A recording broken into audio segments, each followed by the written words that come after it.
మీరు సినిమాలు తీశారు, మీరు డైరెక్ట్ చేశారు, మీరు ప్రొడ్యూసర్గా ఎన్నో సినిమాలు తీశారు. కానీ ఈ టికెట్ల రేట్లు అనేది ముఖ్యంగా రెమ్యునరేషన్ అనేది 300 కోట్లు బన్నీకి ఏంటి సార్? అసలు ఎవరికైనా అందుబాటులో 300 కోట్లు ఇచ్చారా తీసుకున్నాడో మీకు నాకు అనవసరమ్మా. 12,500 థియేటర్లు రిలీజ్ అయినాయి ఇంతవరకు చరిత్ర.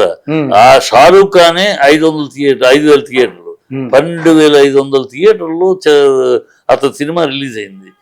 ఏంటి దానికి ఎవరు మరి ఆ స్టార్డమ్కి విలువ అది. 350 కోట్లు నీకు ఎక్కువేమో, ఆ స్టార్డమ్కి అది విలువ 12,500. మరి అందరు సినిమాలు రిలీజ్ అవ్వాలి 12,500 థియేటర్లు దేశం మొత్తం, ప్రపంచం మొత్తం మీద. ఆస్ట్రేలియాలో కొట్టుకుంటున్నారు ఈ సినిమాకి, కెనడాలో కొట్టుకుంటున్నారు, ఢిల్లీలో కొట్టుకుంటున్నారు. ఆ స్టార్డమ్కి ఇచ్చిన డబ్బులు అయ్యా. ఎందుకు మీరు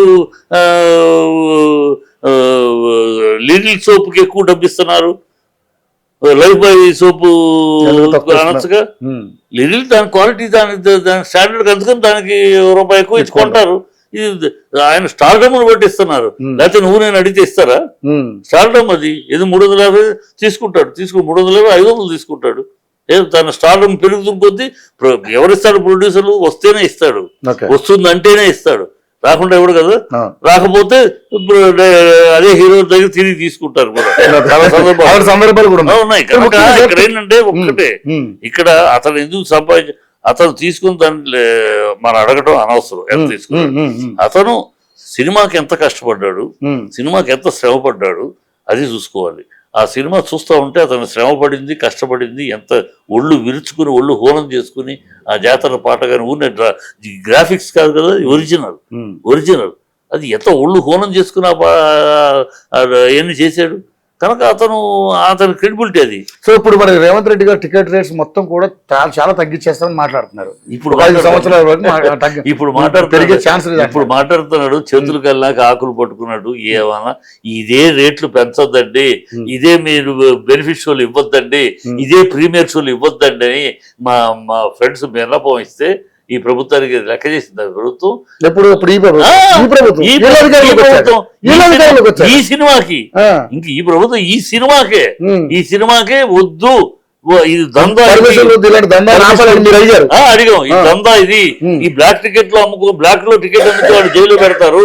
ఈ బెనిఫిషియల్ అని చెప్పి ఈ బ్లాక్ లో అమ్మటం ఏంటి? 150 రూపాయల టికెట్ 1,500 1,200 అమ్మటం ఏంటి? మీరే బ్లాక్ లైసెన్స్ ఇస్తున్నారు బ్లాక్ లో అమ్మని. ఇది కరెక్ట్ కాదు. బెనిఫిట్ షోలు, ప్రీమియర్లు, మిడ్ నైట్ షోలు వద్దు. మిడ్ నైట్ షోలు మీ పెట్టడం వల్ల క్రేజ్ క్రియేట్ అవుతుంది. చూడకపోతే చచ్చిపోతాం అన్నట్టు ప్రజలు ఇదేదో చూసేయాలి, చూడకపోతే చచ్చిపోతాం అన్న టెన్షన్ క్రియేట్ అవుతుంది. ఇది దరిద్రం, ఇది వద్దు. ఇది కూడా మేము చెప్పాం. పుష్ప 1 పుష్ప 1 అఖండ ఏ రేట్లు పెరగకుండా మామూలు రేట్లలోనే, ఏ బెనిఫిట్ షోలు లేకుండానే పాండమిక్ లో రిలీజ్ అయ్యి సూపర్ హిట్లు అయినాయి. అది కూడా కోట్ చేసాం. ఉన్నాయి, ఇది శుభ్రంగా ఉన్నాయి, మీరు ఇవ్వద్దండి అంటే అప్పుడేమో కేర్ చేయలే. ఇవ్వకపోతే కోర్టులో వేసాం మేము, కోర్టులో మొన్న 17వ తారీఖు హియరింగ్ మళ్ళీ వాయిదా వేశారు. కోర్టులో ఉంది కేసు ఇప్పటికి. వీళ్ళు అప్పుడేమో వినలేదు, అప్పుడు చెవిని ఎక్కల వీళ్ళకి. ఇప్పుడు జరిగినాక ఏదో సొంత పోస్తులాగా మేము ఇవ్వమంటే ఆ రోజు ఇవ్వకుండా ఉంటే అసలు గొడవ ఉండేది కాదు కదా. సో ఇవన్నీ ఇప్పుడు ప్రభుత్వం కూడా వైఫల్యం ఉందండి. డెఫినెట్ గా ఈ పర్మిషన్ ఇవ్వడం వైఫల్యం ప్రభుత్వంది ఖచ్చితంగా. వద్దు అంటే కూడా ఇచ్చారు. మా లాంటి వాళ్ళు అడిగాం, రిక్వెస్ట్ అప్పీల్ ఇచ్చాం. నో, ఎవరు జగదీష్ రెడ్డి ఉన్నారు, చంద్రశేఖర్ రెడ్డి ఆయన ఒక లాయరు ఉన్నారు. అందరూ వెళ్ళి మాట్లాడడం, వాళ్ళు ఇచ్చారు. అప్పీల్ ఇస్తే లెక్క కేర్ చేయలేదు. కోర్టులో వేస్తే కోర్టులో తీసుకున్నారు. బట్ టైం లేదు, బట్ 2 రోజులే టైం ఉంది, ఈ లోపల ఏం చేయలేము కనుక 17 హియరింగ్ అని పెట్టి వేసారు. రిలీజ్కి ముందే వేసాం. ఇవన్నీ ఇప్పుడు సొంత పోసలు మాట్లాడితే ఎట్లా? మేము ఇవ్వము, ఉండగా ఇచ్చింది మీరే, వద్దంటే ఇచ్చింది మీరే. ఇవన్నీ ప్రజలకి ఏదో భయం పెడదాం, ప్రజలకి మలాటలో ఉన్నాం చెప్పడానికి. ప్రజల ముందు ప్రజలకు అబద్ధాలు చెప్పేస్తే, ఆ జనాలకు అబద్ధాలు చెప్పేస్తే ఎట్లా? ఇచ్చింది మీరు, ఇవాళ వద్దంటున్నారు జరిగినాక. అసలు ఆ రోజు ఇవ్వకుండా మా మాట విని, మా లాంటి వాళ్ళు విజ్ఞప్తి విని ఇవ్వకుండా ఉంటే అసలు ఈ గొడవే లేదు.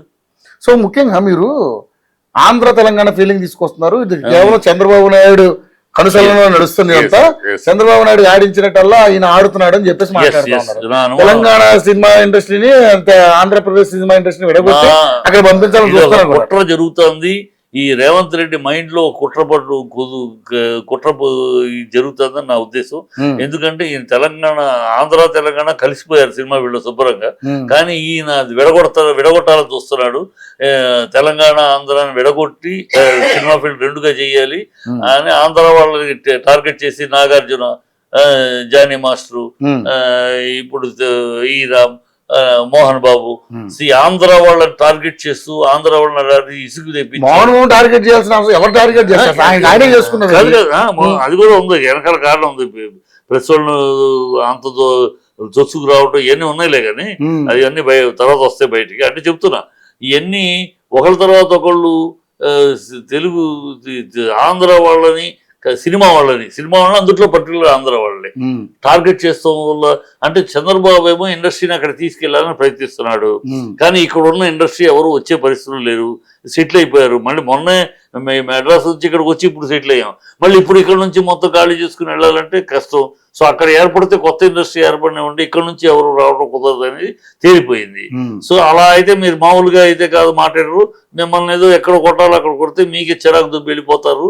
మా గురువు గారికి సపోర్ట్ చేసినట్టుంది. మా గురువు గారు ఇండస్ట్రీ అక్కడ రావాలనుకున్నారు. ఇప్పుడు 4 హీరోలు 2 కొడితే వెళ్ళిపోతారు. అలాగే చిరంజీవి గారు అక్కడ పవన్ కళ్యాణ్ గారు ఉన్నారు, చిరంజీవి గారు స్టూడియో కట్టాలంటున్నాడు. అక్కడ వాళ్ళ కూటమి ప్రభుత్వం కనుక వాళ్ళకి ఫీడింగ్ ఉంటది. ఇది ఏదో కుట్ర జరుగుతున్న ఫీలింగ్ ఉంది నాకు అసలు. లేకపోతే ఇదేమిటి అరాచకము, సినిమా వాళ్ళ మీద అరాచకము, మాటలేంటి? ఆ సమంతాన్ని గురించి అమ్మాయి మాట్లాడటం దాన్ని ఒక్కడు ఖండించలేదు, ఒక్క కాంగ్రెస్ మినిస్టర్ ఖండించలేదు. సమంతాన్ని గురించి అంత హీనంగా ఒక ఆడది మాట్లాడితే, ఒక ఆడపిల్లల గురించి మరో ఆడది మినిస్టర్ ఆవిడ ఇంత అసహ్యంగా మాట్లాడితే ఒక్కళ్ళు ఖండించడం తప్పు. మా సురేఖ మాట్లాడేది తప్పు అని సమర్థించి మాట్లాడారు. సో ఇంత హీనంగా మా హీరోయిన్ మాట్లాడటం, ఇంత హీరోయిన్గా మీరు ఇచ్చిన పర్మిషన్లతో కట్టుకున్న ఎన్కన్వెన్షన్ కోర్టులో కేసు తేలేలోపు 12:30కి అడావుడిగా కూలగొట్టడం. ఇప్పుడు సంవత్సరం క్రితం జరిగిన అమ్మాయి వెళ్ళిపోయింది, సంవత్సరంగా కాంట్రాక్ట్ లేదు. 2018లోనే 2017లోనే అమ్మాయి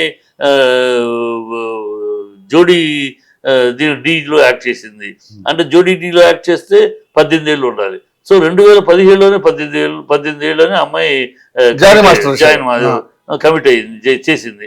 మళ్ళీ 2019లో నేను కన్యని, నేను మైనర్ని అని కంప్లైంట్ ఇస్తుంది. 2019లో నన్ను రేప్ చేశారు, అప్పుడు నేను మైనర్ని. అంటే 2017లో అయింది. కనీసం ఈ విషయాలు కూడా చెక్ చేయకుండా వాళ్ళు డి దగ్గరికి వెళ్తే వాళ్ళు రికార్డ్ లేకుండా చేయరు. వాళ్ళు ఫస్ట్ రియాక్ట్ అయింది మీ సినిమా పెద్దలే సార్. ప్రెస్ మీట్ పెట్టారు, రచ్చరచ్చ చేసింది. వాళ్ళ దగ్గర సరిగ్గా లేదు కదా అసలు. ఏది నిజం ఏది అబద్ధం పెద్దలు కాదు. ఝాన్సీ సినిమా పెద్ద ఏంటి? కమిటీ మెంబరు తమ్మారెడ్డి భరద్వాజ్ గారు ఉన్నారు. అదే తమ్మారెడ్డి భరద్వాజ్ రెచ్చిపోయి మాట్లాడింది కానీ నిజాలు తెలియకుండా.